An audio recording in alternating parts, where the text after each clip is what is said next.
Hello' friends, আজি বনাম পাভ মাছ। এয়া হৈছে পাভ মাছ। মাছকেইটা মই কাটি লৈছোঁ। এই মাছটো কাটিবলৈ খুব সহজ, ঢিলা মাছ, বাকলি নাথাকে। এইকেইটা মই মাছ লৈ লৈছোঁ বনাবৰ কাৰণে। আৰু লৈছোঁ ইয়াতে 2 চামুচ বগা সৰিয়হ, 1 চামুচ পোস্ত। এইখিনি অকণমান সময় পানীত তিয়াই ৰাখি মই পটাখনত পিহি ল'ম। মাছকেইটাত নিমখ হালধি এয়া সানি ৰাখিছোঁ।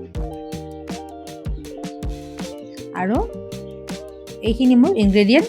আজি মই বটম মছলা ইউজ কৰিছোঁ। ইয়াতে পোস্ত সৰিয়হ, জিৰা, ৰান্ধনি, ধনিয়া, বিলাহী আৰু জলকীয়া লৈছোঁ। এয়া লৈছোঁ মিডিয়াম চাইজৰ 2টা পিঁয়াজ। পেনখনত অকণমান তেল দি ইয়াতে মই মাছকেইটা ভাজি লৈছোঁ। এই মাছটো খুবেই সোৱাদ লগা মাছ। ইয়াক নভজাকৈ বনালেও বনাব পাৰি। মই আজি ভাজি বনাইছোঁ। এটা কেৰাহী লৈছোঁ, ইয়াতে তেল দিলোঁ আৰু কাটি ৰখা পিঁয়াজখিনি দি লৈছোঁ। পিঁয়াজখিনি মই এতিয়া 1 পৰা 2 মিনিট সময় এইদৰে ভাজি ল'ম। পিঁয়াজ ভজা হৈ গ'ল।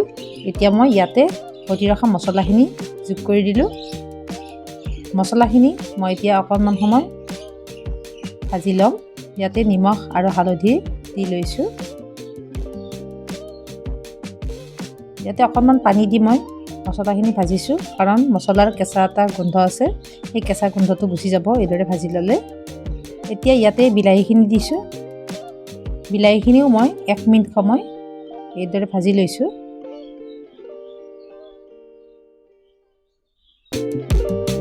এতিয়া মই জোখমতে পানীটো দি লৈছোঁ আৰু ভটি ৰখা পোস্ত সৰিয়হখিনি দিছোঁ। এটা কথা মনত ৰাখিব, সৰিয়হ পানী দিয়াৰ পিছতহে দিব লাগে। যদি তেলত দিয়া হয় তেতিয়াহ'লে তিতা এটা ভাৱ লাগে।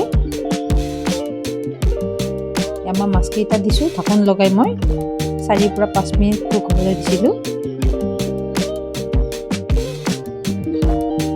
শেষত মই এমুঠি ধনিয়া পাত দি ল'লোঁ।